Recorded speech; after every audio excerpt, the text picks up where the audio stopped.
मित्रांनो, सह्याद्री ट्युटोरियल्स मध्ये तुमचं स्वागत आहे. मला जर असं कोणी मार्गदर्शन केलं असतं, मी 10वीतून जेव्हा 11वीत गेलो ना, सिरियसली सांगू ना, काही ज्ञान नव्हतं. काय करायचंय, पुढे किती अडचणी आहेत, काहीही कल्पना नव्हती. मी तुम्हाला सांगू का, त्यामुळे एवढा त्रास झाला की नाही मला, की विचारूच नका. जमतच नव्हतं. कॉन्फिडन्स पूर्णपणे गेलेला होता. आता जी मुलं 12th मध्ये आहेत, कदाचित त्यांना हे रिलेटेबल वाटेल. त्यांच्या बाबतीत पण तसंच घडलेलं असेल कदाचित. एक लक्षात घ्या 10वी पर्यंत आपण केलं काय ते सांगा. मी तुम्हाला सांगतो. मी 10वी ला ज्या क्लासमध्ये होतो ना, एक्स्ट्राऑर्डिनरी आमचे सर होते बरं का. पुस्तकातला सॉल्व्हड प्रॉब्लेम सुद्धा सोडवून द्यायचे आणि एक्सरसाइज तर सगळे सोडवून द्यायचे. आम्ही फक्त लिहून घ्यायचं काम करायचो. सर एक्सप्लेन करायचे. शाळेतले शिक्षक पण दी बेस्ट होते. तिथंच तो पॉइंट बऱ्यापैकी क्लिअर झालेला असायचा. क्लासमध्ये गेलो, की ते शिक्षक पण सगळंच परफेक्ट करून घ्यायचे लक्षात घ्या. म्हणजे काय अभ्यासाची गरजच नव्हती. थोडा हुशार होतोच, मेमरी स्ट्रॉंग होतीच, त्यामुळे ईझी होत गेलं. बरं, अभ्यास मी 10वी पर्यंत केलाच नाही. तुम्ही सुद्धा केला नाहीये, मान्य करा. काय केलं माहितीये का? आपण फक्त परीक्षा जवळ आली की पुस्तक उघडलं. हां, तेवढ्यापुरता अभ्यास केलाय. तेही अगोदर प्रश्न पाठ केले आणि आपल्याला 10वी पर्यंत एक सवय लागली होती, की मी केलेले प्रश्न आले तरच पेपर सोपा. जरा वेगळे प्रश्न दिसले की कॉन्फिडन्स संपला. संपला कॉन्फिडन्स लक्षात घ्या. आणि आणखीन काय आपण अभ्यास म्हणजे काय केला? जर क्लासमध्ये टेस्ट सांगितली तर अभ्यास करायचा. शाळेत टेस्ट असेल तर अभ्यास. आपण स्वतःहून कधी पुढचा टॉपिक केलाच नाही. चला अजून सरांनी शिकवलं नाही, आपण अगोदर टॉपिक करूया. कधीच मी केलं नाही. माझी दुसरी चूक सांगतो. आम्हाला सुद्धा 9th स्टँडर्डमध्ये ओहमचा नियम होता. आमच्या वेळेस ऑलमोस्ट सगळं मराठी मीडियम होतं बरं का. मग तो ओहमचा लॉ, ओहम्स लॉ मला कोणी सांगितलंच नाही, की 11th मध्ये परत हेच तुला असणार आहे म्हणून. सगळं होतं. इनर्शिया कन्सेप्ट होती. Law of conservation of linear momentum, angular momentum हे सगळं होतं. फक्त इनर्शियाच्या ऐवजी जडत्व हा शब्द होता. पण होतं. मी अभ्यास फक्त पाठांतर केलं होतं. पदार्थाची भौतिक अवस्था कायम असताना पदार्थातून वाहणारी विद्युतधारा ही पदार्थाच्या 2 टोकामधील विभवांतराशी समानुपाती असते. काय कळालं नाही, नुसतं पाठ केलं. परीक्षेत आला ओहमचा नियम लिहिलं, हे पाठ केलेलं. पैकीच्या पैकी मार्क. कौतुक झालं की 10वी पर्यंत. खूप कौतुक झालं. मग मात्र मला पुढे त्रास व्हायला सुरुवात झाली आणि या व्हिडिओमध्ये आता तुमचा जास्त वेळ घेणार नाहीये. लगेच मी सांगायला सुरुवात करणार आहे, की कसा अभ्यास केला पाहिजे. मी तुम्हाला क्लिअरली सांगतो, आज मी फक्त फिजिक्सवर बोलणार आहे. का मी फिजिक्सवर बोलणार आहे? कारण गेले 1-2 दिवस मी एवढा एक्साइटेड आहे ना, कारण माझ्या एक गोष्ट लक्षात आली, की एकूण एक प्रश्न मुलांना सोपा जाईल. जातोय, सोडवतायत मुलं प्रश्न. फक्त त्यांना एक डायरेक्शन द्यावी लागते. मी तुम्हाला सांगू का? 11वीच्या मुलांबद्दल थोडंसं सांगतोय तुम्हाला. लक्ष द्या. मी ग्रॅव्हिटेशन हा टॉपिक बुधवारपासून सुरू करणार आहे आपल्या बॅचवर आणि त्यात मी असंच ह्या लेक्चरला मी एक्सप्लेन करणार आहे. तसंच मी सगळे फॉर्म्युले वगैरे घेणार आहे. मी तुम्हाला सांगतो सम बेसिक कन्सेप्ट ऑफ केमिस्ट्रीचे 6 ते 7 लेक्चर फ्री आहेत आपल्या ॲप्लिकेशनवर. सह्याद्री 2027 बॅचमध्ये ती स्टोअरमध्ये तुम्हाला दिसेल. काही डाउट आला त्याच्याविषयी या नंबरवर मेसेज करा. मेसेज खूप येतायत. कदाचित मेसेज सीन झाला नाही तर परत plus plus sorry please resend करा. ओके. 80 87 31 80 64 हा नंबर आपला आहे लक्षात घ्या. बरं ग्रॅव्हिटेशनचे पण 6-7 लेक्चर होणार आहे. त्याच्यानंतर मॅथ्स देणार आहे तुम्हाला. पुन्हा मी 3 ते 4 टॉपिक तुम्हाला फ्री देणार आहे बरं का. ते बघून होत असेल तर बॅच पर्चेस करायची. आपले रेकॉर्डेड लेक्चर असतात बरं का. मी एकटाच फिजिक्स, केमिस्ट्री, मॅथ्स तिन्ही सब्जेक्ट शिकवतो लक्षात घ्या. लाईव्ह का घेत नाही? मी बघितलेत लाईव्ह घेण्याच्या पद्धती. मला रेकॉर्डेडच बरं वाटतं. कोव्हिडच्या काळात लाईव्ह चालत असेल. आता काय होतं मुलं बिझी आहेत त्यामुळे रेकॉर्डेड लेक्चर्स द्यावे लागतात. पण मी आता काय सांगतोय तुम्हाला, की सम बेसिक कन्सेप्टवर टेस्ट आहे आज ॲपवर. तुम्ही त्याचे व्हिडिओ बघून टेस्ट द्या. टेस्ट 2-3 दिवस मी ओपन ठेवेन. पण टेस्ट ह्या दिल्याच पाहिजेत. बरं चला आता एक सुरुवात करूया. मी तुम्हाला एक सांगतो, कन्सेप्ट थोडीशी वेगळी आहे. तुम्हाला ती माहीत नाहीये. फॉर्म्युला कदाचित डोक्याच्या वरून जातील तुमच्या. जाऊ देत.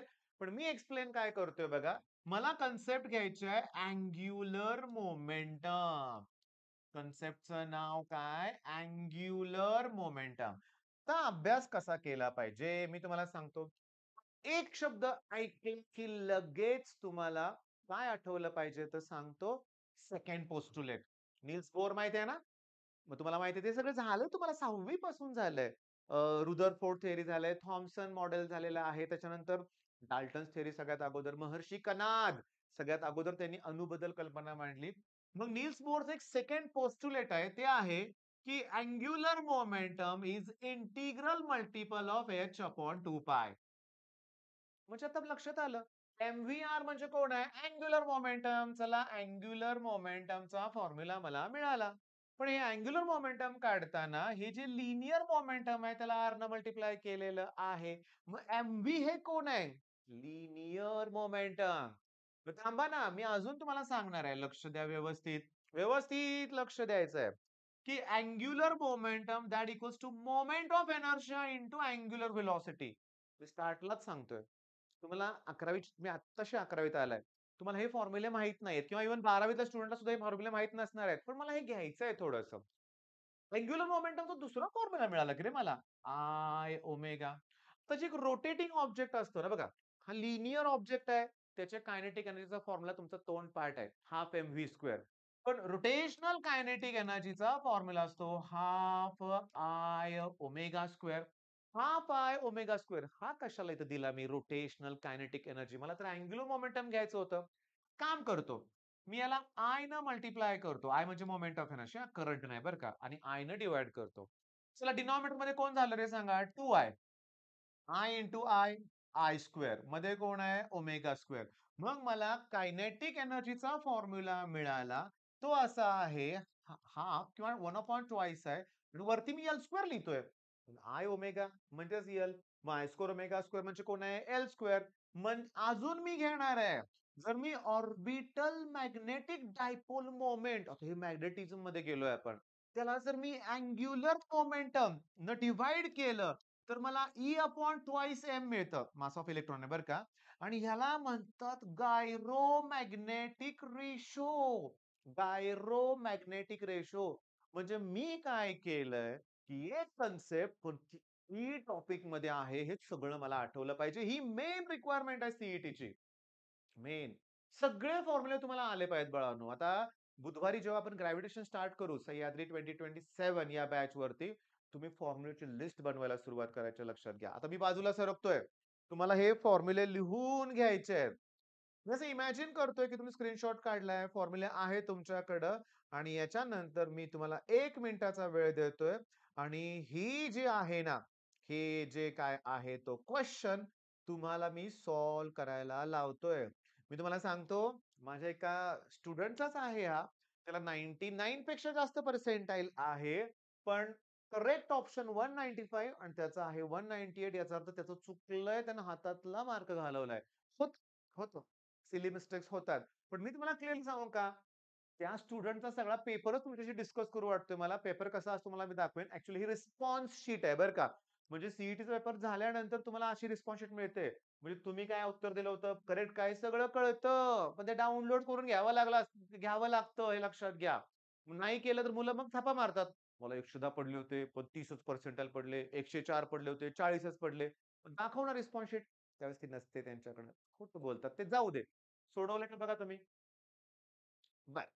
अँग्युलर मोमेंटम एल आहे. जेव्हा frequency of the rotating body आपण ट्रिपल करणार आहे आणि कायनेटिक एनर्जी इज 1/3 करणार आहे, तेव्हा नवीन अँग्युलर मोमेंटम किती होणार आहे? नवीन अँग्युलर मोमेंटम किती? असं जर विचारलं, तर फॉर्म्युला कोणता वापरणार? मी तुम्हाला सांगतो सगळे फॉर्म्युले हे वापरायचे आहेत. बघा मी वापरून दाखवतो.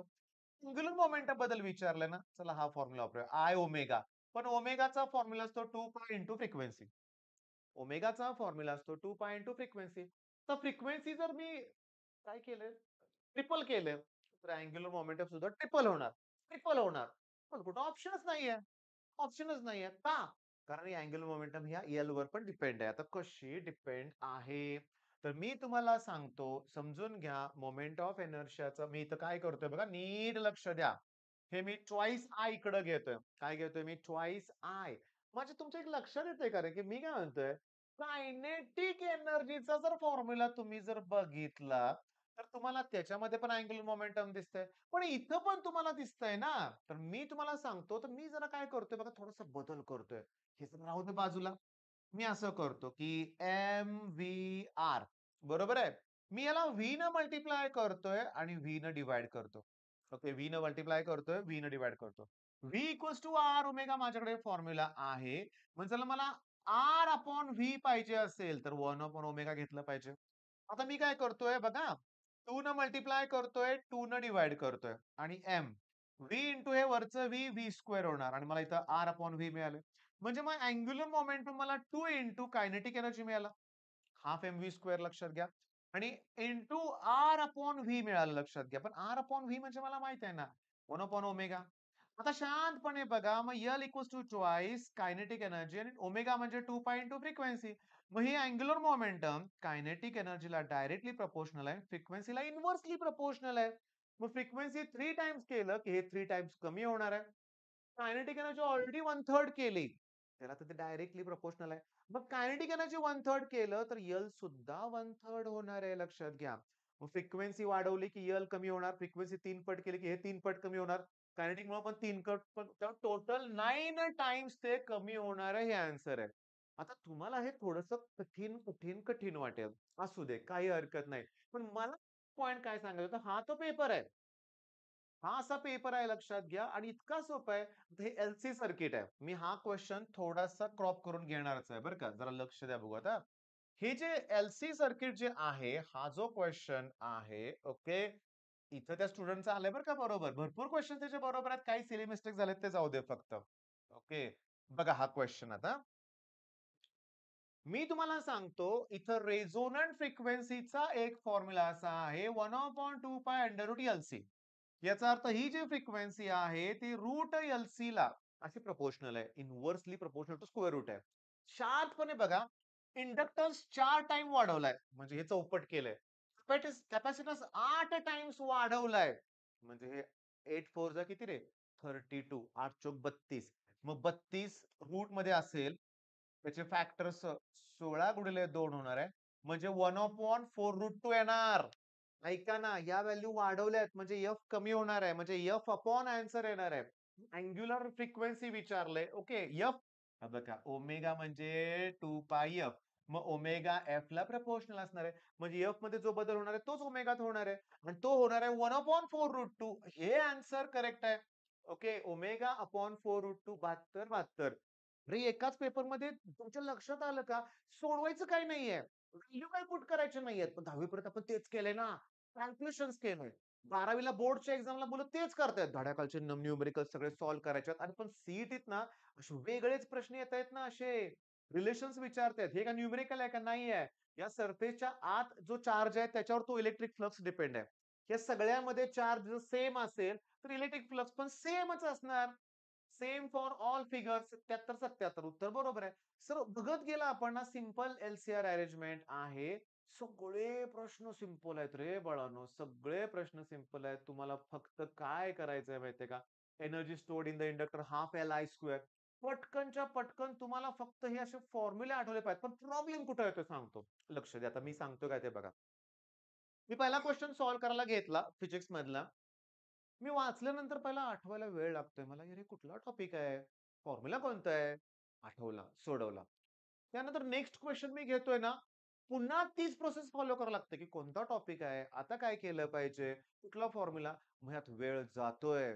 त्याच्यामुळे तुम्हाला जर तुमचं टार्गेट खरोखर 100% यायला असेल, तर सुरुवातच अशी परफेक्ट करा, की एकूण एक फॉर्म्युला, कोणताही फॉर्म्युला तुम्हाला कधीही विचारला तर विथिन सेकंड सांगता आला पाहिजे. कारण सीईटी मध्ये त्याचीच तर गरज लागणार आहे. बरं एक मला सांगा, की सीईटी साठी तुम्ही जर असा अभ्यास केला, सगळे फॉर्म्युले वगैरे तयार केले, तर काय अवघड जाणार आहे? काही नाहीये. बरं, आता इम्पोर्टंट असं आहे, की जेव्हा मी अशा कॅन्डिडेटचे पेपर बघतोय, ट्रिगो 2 आपला सुरू आहे माझ्या ऑफलाईन क्लासमध्ये. 10 दिवस झाले घेतोय मी. जास्त दिवस झाले. एकूण एक न्यूमेरिकल मी सॉल्व्ह करून घेतोय.